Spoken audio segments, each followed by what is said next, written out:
Olá, seja bem-vindo mais uma vez ao nosso programa. Segunda parte da nossa entrevista com o pastor Keller Póvoa. Ele é pastor auxiliar na primeira igreja presbiteriana de Governador Valadares. Trabalhamos juntos e aqui nós temos sempre a companhia de pessoas que a gente já tem próximo da gente, trabalhando ali na igreja, porque afinal nós estamos estudando esse assunto na nossa igreja toda quinta-feira, nos nossos estudos bíblicos, e é um assunto muito relevante para todos nós, pois estamos falando do coração. Você é aquilo que ama. E no último programa, nós falamos um pouco sobre a comunidade como uma grande ajuda, uma grande ferramenta para poder mudar os seus amores, mudar os seus hábitos. E a gente quer falar um pouco mais sobre a igreja e o papel da igreja e quais são os problemas que podem surgir também para que essa mudança não aconteça. A gente falou um pouco sobre comunidade no último programa e quando eu estava revisando aqui algumas coisas, é engraçado que a igreja, para muita gente, né, às vezes traumatizada com algumas coisas, ela não parece ser um lugar de ajuda para que esses hábitos sejam transformados. Mas essa não é a visão correta, né, que a gente deveria ter da comunidade do Senhor Jesus Cristo. E você citou algumas coisas que a igreja faz no seu papel, né, de santificação e tem outros pontos ainda muito importantes na ajuda que a igreja pode dar a uma pessoa para mudar os seus hábitos. O que mais a igreja tem de papel essencial na nossa vida para nos ajudar e, quem sabe, ajudar uma pessoa que está assistindo o nosso programa e que tem muitos traumas e que talvez até um desigrejado e que precisa de ajuda para entender, não, a igreja é uma comunidade ajudadora e não uma comunidade que me afasta, né? Ok, eu reconheço e já ouvi muitas pessoas que têm traumas com a igreja, que descrevem situações, e quando se para ouvir história, realmente feias, terríveis, de traição, de fofoca, de um dar prejuízo para o outro, de calote, enfim, as situações mais absurdas possíveis sendo encontradas dentro da igreja. Isso é lamentável, conflitos de família, mas acima de tudo isso, essas coisas são reais dentro da igreja, primeiro porque a igreja é uma comunidade de pecadores. Ainda que sejam redimidos por Cristo, ainda estão na luta contra o pecado e vão cometer erros. Então, as cartas do Novo Testamento são cheias de orientações sobre conflitos. Boa parte das cartas que o apóstolo Paulo escreveu serviam ou tocavam nesse assunto e gastavam muito espaço nisso, sobre como resolver conflitos cujos motivos eram os mais absurdos possíveis. Mas a verdade é que, além então de ser uma comunidade de pecadores, não podemos ignorar o fato de que tem pessoas não eleitas ali dentro, filhos de Satanás, né? Sempre tem, como Jesus disse, joio no meio do trigo, e pessoas que estão ali para justamente provocar dissensões, confusões, facções, todo tipo de briga. Então isso acontece. Mas a maneira como Deus nos instrui que a igreja seja, como os relacionamentos sejam, veja como é totalmente diferente disso. O texto de Colossenses 3, eu acho que é muito importante para o assunto do programa de hoje. A partir do versículo 12, a instrução é a seguinte: revesti-vos, pois, como eleitos de Deus, santos e amados, de ternos afetos de misericórdia, de bondade, de humildade, de mansidão, de longanimidade, suportando-vos uns aos outros, perdoai-vos mutuamente, caso alguém tenha motivo de queixa contra o outro. Assim como o Senhor vos perdoou, assim também perdoai vós. Acima de tudo, porém, esteja o amor, que é o vínculo da perfeição. Bom, é assim que deve ser a igreja, né? Cheia de misericórdia. E se precisa haver misericórdia, é porque tem miséria. Se precisa haver perdão, é porque houve ofensa. Essas coisas são inerentes à igreja. Mas acima dos pecados, das ofensas, das traições, das fofocas, enfim, de todo pecado que é cometido um contra o outro, precisa estar o amor, a misericórdia, a graça, o perdão. Essas coisas precisam estar presentes porque Jesus Cristo nos ofereceu todas essas coisas e nos ordenou a agir da mesma forma, a perdoar como Ele perdoou, a amar como Ele amou, a ponto da nossa vida pelos irmãos, pelos amigos. Então essa é a realidade da igreja. E no meio dessa comunidade a gente se aperfeiçoa. A gente aperfeiçoa um ao outro, como ferro afia o ferro, assim o amigo ao outro. Então A gente não pode esperar a perfeição. E a maioria das pessoas machucadas com a igreja, e eu não nego a gravidade das coisas que sofreram ou a tristeza do trauma, mas eu percebo que essas pessoas nutriam a expectativa de que na igreja elas iam encontrar um lugar perfeito. Isso. Sendo que Jesus nunca nos disse que nós encontraríamos na igreja algo perfeito. Então, nós precisamos estar dispostos a ter misericórdia, graça, perdoar, a dar uma nova chance. Quantas vezes Deus nos perdoa e nos dá uma nova chance depois de termos errado pela 1000ª vez? Então, como você disse, certamente pode ter alguém assistindo ao nosso programa que está muito machucado com a igreja e que tem abandonado a igreja, se tornado um desigrejado. Então, o meu conselho seria esse. Pense na maneira como Deus te trata. Quantas vezes ele já não te perdoou, teve misericórdia de você e te deu uma nova chance? Por que não fazer isso com a igreja dele? Por que não fazer isso pelo povo que ele resolveu amar e perdoar por meio do seu filho? Por que não dar mais uma chance à igreja? E saber que lá você vai precisar oferecer graça, misericórdia e perdão, assim como outros precisam oferecer o mesmo a você. Mas, além disso, João, algo muito poderoso que a igreja tem a oferecer é o culto. O culto é o momento central, mais importante da igreja. É claro, fazer suas devocionais em casa é importante, fechar a porta do seu quarto e orar sozinho é importante. Jesus incentivou essas coisas, os apóstolos incentivaram essas coisas, mas tem algo de muito valioso, muito poderoso no culto. O momento onde a igreja é chamada para se congregar, para se reunir e ali aquilo que o Antigo Testamento chamava de um ajuntamento solene, ou seja, é uma reunião santa, algo muito importante. Normalmente a gente chama de solenidade aqueles momentos de formatura, de casamento, em que a gente é orientado a ficar em silêncio. Presença de autoridade. A presença de autoridade, respeitar, né? O ajuntamento solene, o momento de culto, é o momento mais sério, mais importante, mais grave no sentido de ser poderoso, de ser muito importante e digno de respeito. O culto é um momento onde nós mais somos formados, onde nós somos trabalhados, santificados, pensando naquela metáfora que a gente estava usando no programa anterior, da fome, é o lugar onde os nossos hábitos alimentares são reeducados. É como um grande restaurante onde a gente vai se alimentar do que é bom, da graça de Deus, da sua palavra, seja ela lida, pregada, cantada ou orada. O culto é um ambiente cheio da palavra de Deus. O culto é um ambiente onde Deus é o centro.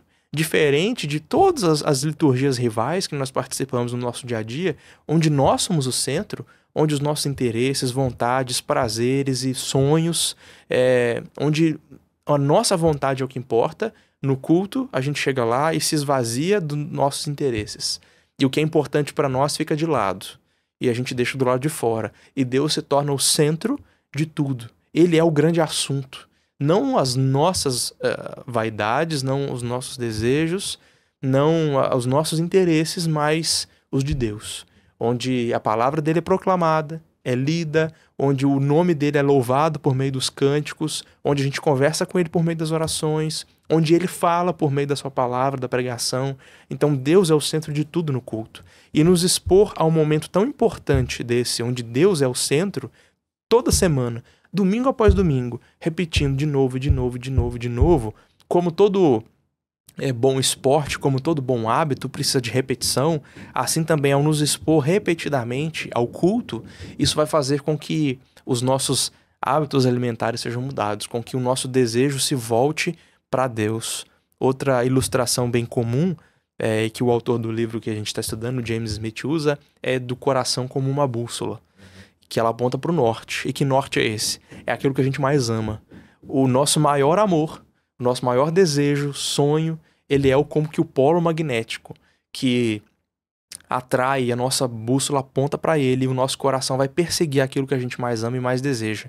Encare o culto como aquilo que pode recalibrar essa bússola e mudar o norte dela, para que então a gente passe a amar e a desejar o Senhor Jesus acima de tudo e acima de todas as coisas. Então, o mesmo texto ainda que a gente estava lendo, Colossenses capítulo 3, a partir do versículo 16, ele diz assim: habite ricamente em vós a palavra de Cristo. Instruí-vos e aconselhai-vos mutuamente em toda sabedoria, louvando a Deus com salmos e hinos e cânticos espirituais com gratidão em vosso coração. Então perceba que como é que a palavra de Cristo vai habitar em nós? À medida em que nós falarmos a Bíblia, à medida em que nós falarmos uns com os outros por meio de conselhos, de orientações, à medida em que nós cantarmos a Bíblia, cantar salmos, hinos e cânticos espirituais, e isso com gratidão. Então, nos expor a um ambiente, a uma comunidade da igreja, onde a palavra de Deus vai ser o assunto central, e a gente vai aconselhar com a palavra de Deus, dar orientação com a palavra de Deus, cantar a palavra de Deus, e esse vai ser o assunto das nossas conversas, aí a gente vai começar a perceber a palavra de Cristo nos enchendo, habitando em nós e mudando a direção para que o nosso coração, para que a bússola do nosso coração está apontando. Você falou de muita coisa assim essencial no culto, principalmente a palavra, né, que acaba gerando tudo, né? A palavra anunciada, ela é cantada, é orada, ela é vivida dentro da comunidade. Isso me faz pensar assim, se esse principal elemento não estiver no centro, as pessoas vão ficar mal alimentadas, né?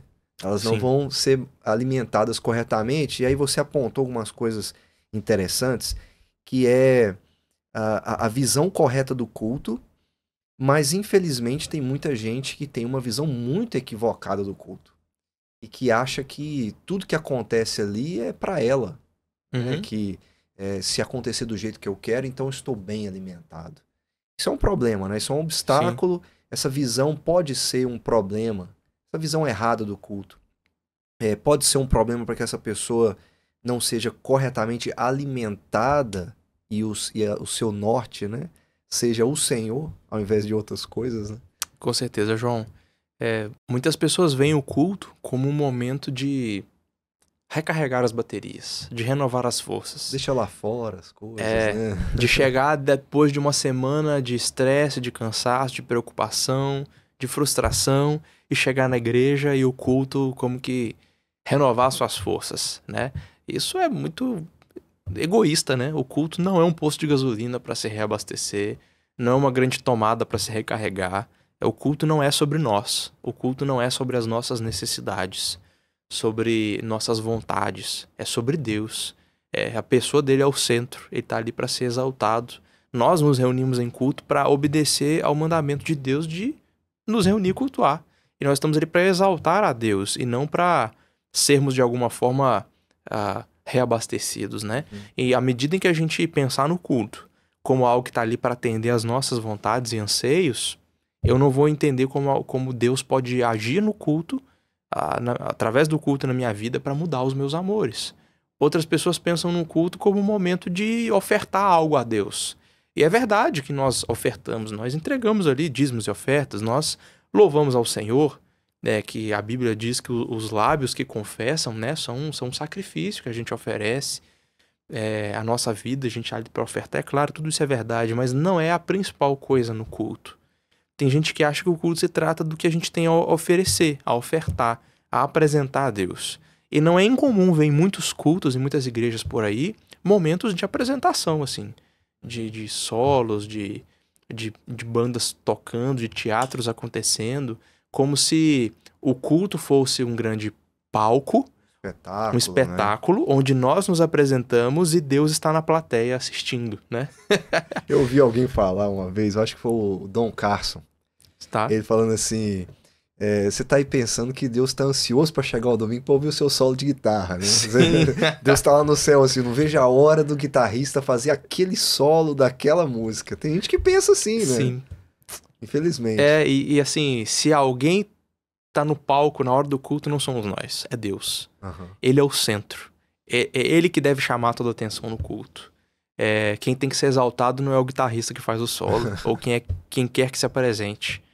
Quem tem que ser exaltado é o Senhor. Por isso a palavra dele tem que ser central. Em muitas igrejas o culto sequer é a leitura da palavra, sequer a pregação. Há cânticos e cânticos sem fim, testemunhos e testemunhos, e peças teatrais e apresentações musicais. E a palavra de Deus eu não sei onde fica. Então, à medida em que se Deus não fala no culto, se a glória dele não é manifesta através da palavra dele, então a palavra de Cristo não vai estar habitando ricamente em nós. Então, não vai haver transformação. Por isso, é necessário que a gente corrija essas ideias equivocadas a respeito do culto e comece a tratar o culto como que ele é. Ele é um momento, é uma resposta, é uma reação nossa à ordem que o próprio Deus dá. Então, assim, o culto não é especialmente sobre o que nós fazemos. Até porque tudo que nós fazemos no culto é apenas uma resposta de obediência, é uma reação ao que Deus ordena. Deus ordena, se reúnam e venham me cultuar com cânticos e ações de graças. Salmo 95, por exemplo, diz isso. Entrai nos seus átrios com hinos de louvor. Então, nós nos ajuntamos e louvamos ao Senhor.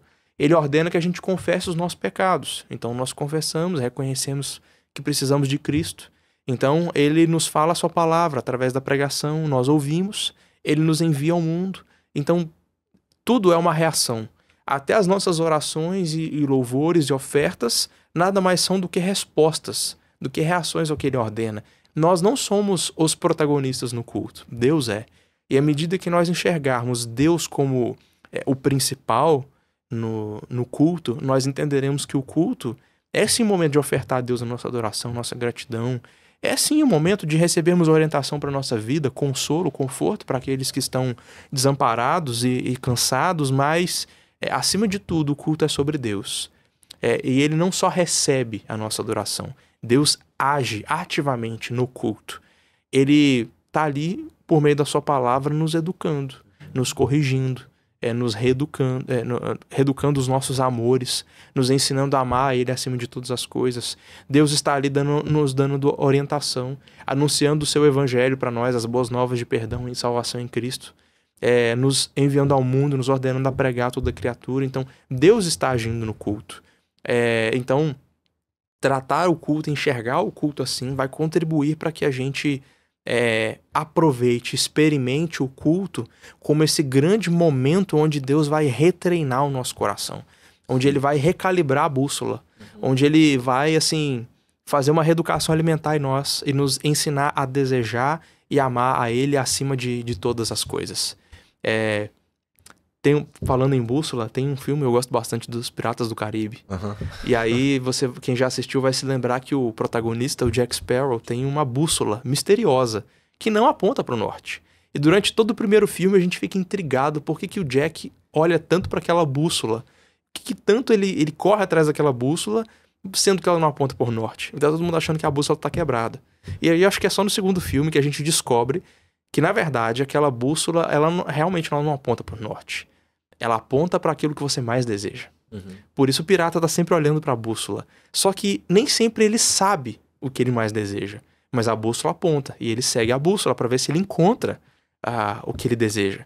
Então, e de vez em quando a bússola muda. Por quê? Porque o desejo do protagonista muda. E à medida em que o maior desejo dele muda, tem até uma cena em que ele acha que ele quer um tesouro. Mas aí, de repente, a bússola começa a apontar pro lado e ele olha que tem uma garrafa de rum. E no momento que ele mais desejava era a garrafa de rum. E aí, quando ele pega a garrafa, pronto, o desejo tá saciado, aí a bússola muda de direção. Então, o nosso coração é assim. Ele pode mudar de direção, dependendo do que a gente mais deseja. Encare o culto, então, como um momento em que o nosso coração, a bússola do coração vai ser recalibrado. O norte vai mudar para que aponte para o Senhor Jesus Cristo. Então a gente vai aprender a amar e a desejar Ele acima de tudo. E a buscar Ele.